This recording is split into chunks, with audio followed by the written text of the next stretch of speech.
1870% volume rise है 28.9 million का, और गैप के साथ स्विंग हाई निकाला है 298.75 का। तो एक लो डिग्री चार्ट पे ब्रेकआउट बना है, जिसका पहला टारगेट 336 रुपए 80 पैसे होना चाहिए, और ये निकलता है तो अगला टारगेट आपको मिलेगा 357.35 का। तो बाउंस बैक कर रहा है, लंबी मंदी के बाद बाउंस बैक है, तो बाउंस बैक थोड़ा सा 357 तक स्ट्रेच करना चाहिए। मंथली चार्ट पे 9 महीने में 48% गिरा था, 50% रिट्रेसमेंट इसमें आनी चाहिए। 337 और 357 ये दो टारगेट रहेंगे। ये बात यहाँ पर निकल के आई है रिटेल को लेकर के। सर इरकॉन देखिए आप, इरकॉन पे अंबाला मैम की भी कॉल थी यहाँ पर, तो ये जो है पहले थी और काफ़ी अच्छा मोमेंटम देखने को मिल रहा है। क्या रेलवे में जो 1.5 साल 2 साल से लोग फंसे हैं उनको एक निकलने का मौका मिल पाएगा अब, क्योंकि काफ़ी लंबा वक्त हो गया है क्या? और अब ये जो साइकिल घूमती रहती है, ये साइकिल रेलवे की तरफ आएगी क्या? अमित सर आप बताइए। 4.25% की तेजी इरकॉन 140 पे, और इस सेगमेंट में हम कोशिश करेंगे बिल्कुल मतलब जो है लेवल टू लेवल चलते रहें, क्योंकि समय बहुत कम बचा हुआ है जी। विपुल जी, थोड़ा सा डिफिकल्ट लगता है एकदम से बहुत बड़ी तेजी आ जाए करके। अभी 140-141 रुपए के आसपास का भाव चल रहा है। बेस्ट पॉसिबल अपसाइड 146 रुपए और 151 रुपए। 151 के बाद आप जो कह रहे हैं कि आप बड़ी तेजी का आगाज हो सकता है, तो हाँ 151 के ऊपर हो सकता है। वरना हो सकता है, या अगर किसी के पास शॉर्ट टू मीडियम टर्म के हिसाब से लिया हुआ था तो उसको एक बार एग्जिट कर जाना चाहिए 145-150 के बीच में।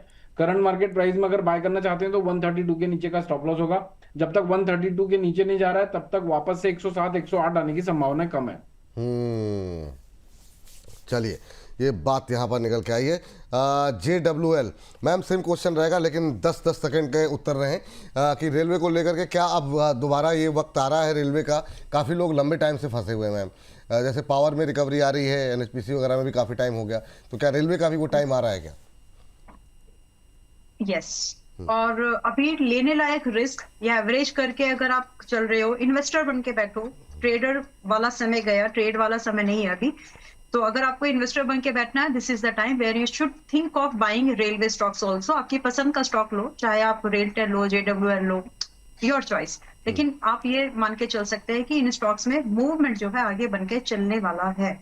अब जितना जल्दी आप समझेंगे उतना टाइम से आपकी एंट्रीज होगी, जितना लेट आप समझेंगे उतना लेट आपकी एंट्री होगा, आपका रिस्क बढ़ जाएगा। That's the only thing going to happen.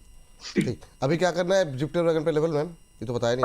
273 पर है विपुल जी, मेरी नजर में तो बाय है, और मैं इसको एक्यूमुलेशन जोन दूंगी। मतलब मैं आपको ट्रेड अपॉर्चुनिटी के तौर पर दूं, आप इसको खरीदो, और अगर ये 220 तक भी है वहां भी खरीदना, बिकॉज छोटे टारगेट नहीं है जो इसमें आने वाले हैं। एंड मार्क माय वर्ड, 15 अप्रैल 2026 में बोल रही है बात, छोटे लेवल्स नहीं है जिसमें आने वाले हैं, बड़े मूव्स आपको मिलेंगे। इसका पहला ही टारगेट आपको मेरी नजर में 380 का है, और आज जब मैं ये बोल रही हूँ, बात कर रही हूँ आपसे, तो 273 पर ये अभी है। That means I am talking around 40% upside at first target, तो वो पोटेंशियल है इसमें। तो आप एक्यूमुलेशन करिए, जो भी आपको लगता है खरीदना है। थोड़ा बहुत अगर एक्स्ट्रा बढ़ाना है तो 220 के पास बढ़ा लेना। एक क्लोजिंग बेस पर स्टॉप लॉस सजेस्ट करूंगी 200 का, क्योंकि टारगेट 380 के बाद फिर बड़ा जंप है 450 का, और ये आपको 6 महीने का ही समय लग सकता है। ये समय है जहां पर आप अपनी जो पुरानी आपकी पोजीशन फंसी है, अगर आप चाहें तो इस बार उसको अटेम्प्ट करके निकालने की कोशिश कर सकते हैं। वैसे तो जरूरी नहीं है कि रेलवे का पैसे से रेलवे का ही बनाना है, दूसरे भी स्टॉक से। ठीक, चलिए ये बात है। 380 के टारगेट, 200 का स्टॉप लॉस। RVNL पे आ जाते हैं। RVNL 0.4% ऊपर, 282 का लेवल। अंशुल सर देखिए जरा, क्या कोई ट्रेडिंग अपॉर्चुनिटी, कोई रिकवरी, इस रिकवरी में कहाँ तक जा सकता है? एक महीने में 5-6% की रिकवरी रही है, आपका व्यू RVNL पे?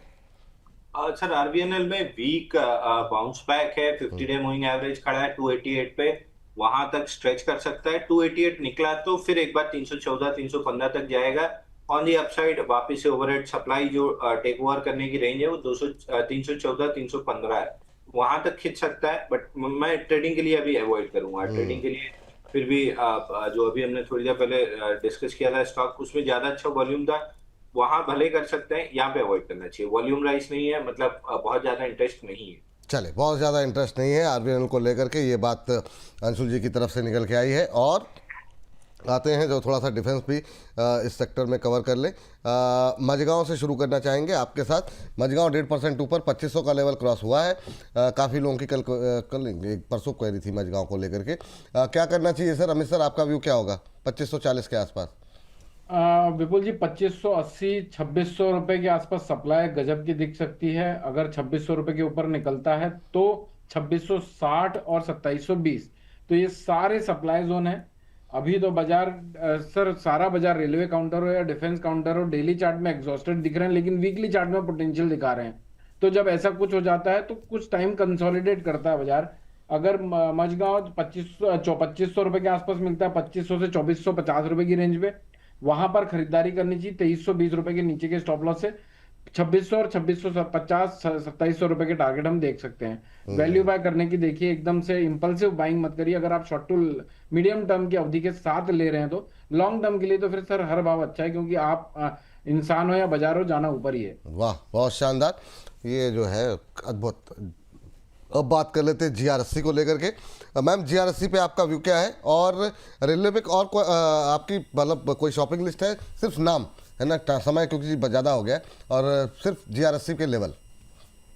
ओके, तो शॉपिंग लिस्ट पहले बता देती हूँ। रेलवे में मुझे आईआरसीटीसी, जेडब्ल्यूएल, रेलटेल और थोड़ा सा इंडस्टार, मतलब कॉम्बिनेशन में है वो, क्योंकि थोड़ा बहुत उसका है वो कॉम्बिनेशन में। तो 4 स्टॉक्स है जो मुझे आज भी लगता है एज ऑन 15 अप्रैल 2026 आज की मार्केट रेंज पर भी अगर हम खरीदे तो राउंड फिगर जो मार्च के आपके लो बने हुए हैं, मार्च 2026 के जो लो है, वही स्टॉप लॉस कंसीडर करो एंड वेट फॉर न्यू, मतलब कम से कम 15 से 40% की अपसाइड आप एक्सपेक्ट कर सकते हो। उतना ही समय था 4 स्टॉक्स के नाम लेने के लिए। आपने दूसरा स्टॉक मुझे दिया है जीआरएससी, राइट जी, जो कि अभी विपुल जी टारगेट के पास में आ रहा है। तो अभी इन्वेस्टर हो तो बाय करो। ट्रेडिंग अपॉर्चुनिटी थोड़ी थोड़ी मिस हो गई है, रिस्क नहीं बैठेगा अदरवाइज, क्योंकि सिंस वी रिकमेंडेड इट लगभग 15% आ चुका है वहां से। आगे के लिए मैं टारगेट वेट करने की सलाह जरूर दूंगी। अगर आप हैं 2900 से 3500 के राउंड फिगर टारगेट से, ये टारगेट्स अभी भी ओपन है, होल्ड करके चलोगे तो बढ़िया है।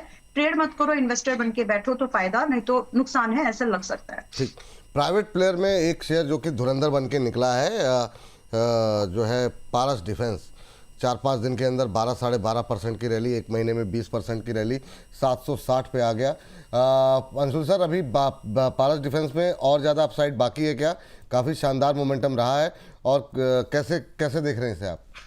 तो पारस डिफेंस में मंडे के सेशन में ब्रेकआउट आया है। इसने गैप के साथ 8 अप्रैल वेडनेसडे को 10-20-50 निकाला था, पुल बैक लेके मंडे को ब्रेकआउट आया है ऊपर। 790 रुपए टारगेट है ब्रेकआउट का, तो अभी भी 45 रुपए की अपसाइड बची हुई है। अभी भी 45 रुपए की अपसाइड बची हुई है। इस बीच आइडिया फोर्ज, एक और प्राइवेट प्लेयर, सर आप देखिए अमित सर, 460 के आसपास, 4.5% ऊपर। आइडिया फोर्ज पे चार्ट्स क्या कह रहे हैं सर? आइडिया फोर्ज जी, FORG, आइडिया फोर्ज स्क्रीन पर है, 460 के आसपास अभी ट्रेड करता हुआ, अच्छा मोमेंटम जी।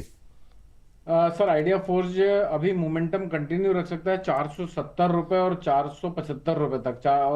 या करंट मार्केट प्राइस में थोड़ा सा वेट एंड वॉच की रणनीति रखिए। किसी के पास लिया हुआ है तो 470 और 475 के आसपास एक बार अपना लावमाल कर लीजिए।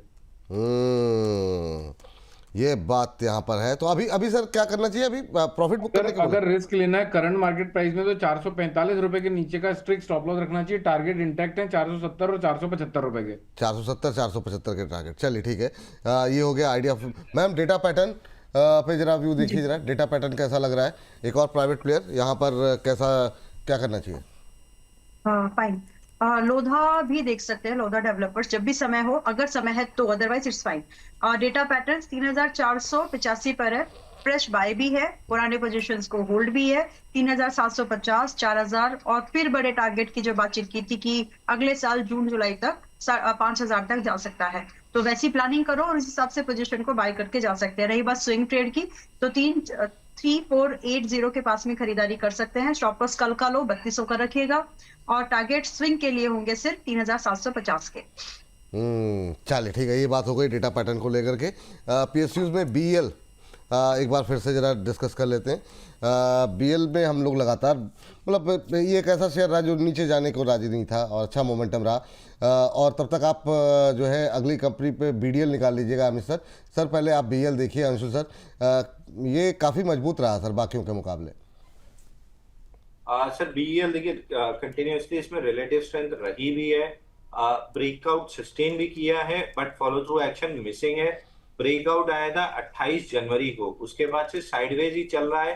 रेंज में, नीचे 410 और ऊपर 460। तो इंटरेस्ट आना चाहिए 460 रुपए के ऊपर। अगर 460 निकले तो फिर मोमेंटम बनेगा, तब जरूर बाइंग कर सकते हैं। अभी मैं अवॉइड करके चलूंगा क्योंकि इतना लंबा समय 28 जनवरी से ऑलमोस्ट 2.5-3 महीने निकलने को आ गए, फॉलो थ्रू नहीं मिल रहा है। तो ये मोस्ट लाइकली डिस्ट्रीब्यूशन हो सकता है।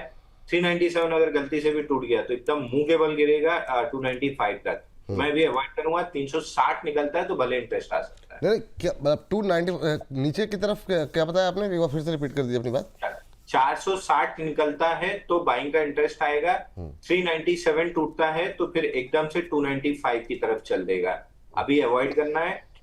460 निकले तो ही बाइंग करना है। चलिए, 460 निकले तो ही बाइंग करना है, ये राय यहाँ पर निकल करके आई है। चलिए चलते हैं सर के पास। Sir BDL. सर बीडीएल अभी करंट मार्केट प्राइस में तो अवॉइड करना चाहिए, लेकिन अगर ये 1330 रुपए से 1313 रुपए तक की रेंज में मिले तो वहां पर बाय एक्यूमुलेट कर सकते हैं। टारगेट होंगे 1375 रुपए और 1405 रुपए तक के। तो करंट मार्केट प्राइस में लेते हैं तो रिस्क रिवॉर्ड सही नहीं बैठता है। ओवरऑल इसका स्टॉप लॉस रहेगा 1270 रुपए का। 1270 रुपए के नीचे जब तक नहीं जा रहा तब तक ये एक्यूमुलेट करेगा। तो 1313 तक की डिप को एंजॉय करिए। टारगेट होंगे 1370 रुपए और 1400 रुपए तक के। चलिए ठीक है मैम। एचएल 3500 पे आपने बोला था और अब 4200 का भाव आ गया, वहाँ से चलते हुए काफ़ी अच्छा मोमेंटम रहा। और कितनी उड़ान बाकी है एचएल के अंदर, और क्या अभी भी नए लोग सवारी कर सकते हैं इसमें, या फिर जो पुराने हैं उनको ही बैठे रहना चाहिए? देखिए, HL is a quality stock. It got its confirmation कि 4500 और 5200 जा रहा है। सो आप लेट हैं उस चीज के लिए आपको अगेन प्राइस जो है उसकी सजा हमेशा देता है, या तो स्टॉप लॉस बड़ा लेगा या फिर जल्दी लेगा, ये रहता है। तो 3900 का स्टॉप लॉस अगर आपको वाइबल लगे, जिसमें कि 4500 और 5000 के टारगेट है, जो आप 5500 कहना चाहिए एक्चुअली, क्योंकि रेंज है 5000 से 5500 की। बट फिर भी 4500 से 5200 तो मिनिमम है जो आपको लगता है कि आ जाएगा। तो आप उसके हिसाब से अपने ट्रेड को आज भी प्लान कर सकते हैं, डिस्पाइट ऑफ दैट कि आज 4200 का प्राइस अलर्ट आया है। मतलब 4200 का फर्स्ट टारगेट आ चुका है, विच इज लाइक, अगर मैं जस्ट राउंड फिगर बोलूं तो 10 से 15% गेन पर आप हो। जो ऑलरेडी है उनको बुकिंग की सलाह मैं नहीं दे रही, होल्ड करो। 4500 और 5200 आ रहा है। जो लोग फ्रेश खरीदना चाहते हैं दे कैन। अच्छा स्टॉक है, थोड़ा बहुत ऊपर नीचे होगा, जरूर होगा 10-5% का, वो आपको मैनेज करना पड़ेगा। चलिए ठीक है मैम। लास्ट काउंटर इसका डिस्कस कर लेते हैं बीईएमएल को लेकर के, जो कि रेलवे और डिफेंस दोनों के बीच की कड़ी है। सर क्या व्यू रहेगा आपका अभी बीईएमएल को लेकर के? सर देखिए, बीईएमएल में 102 दिन में 40% की डाउन मूव रही है और पहली बार 10-20-50 के ऊपर आया है। तो 50% रिट्रेसमेंट 1750 पे है, वहां तक तो आ सकता है। जस्ट उसके ऊपर स्विंग हाई भी है 1780, 1750 1780 की जोन जरूर आ सकती है स्टॉक में। चलिए, ये बात यहाँ पर निकल करके आई है।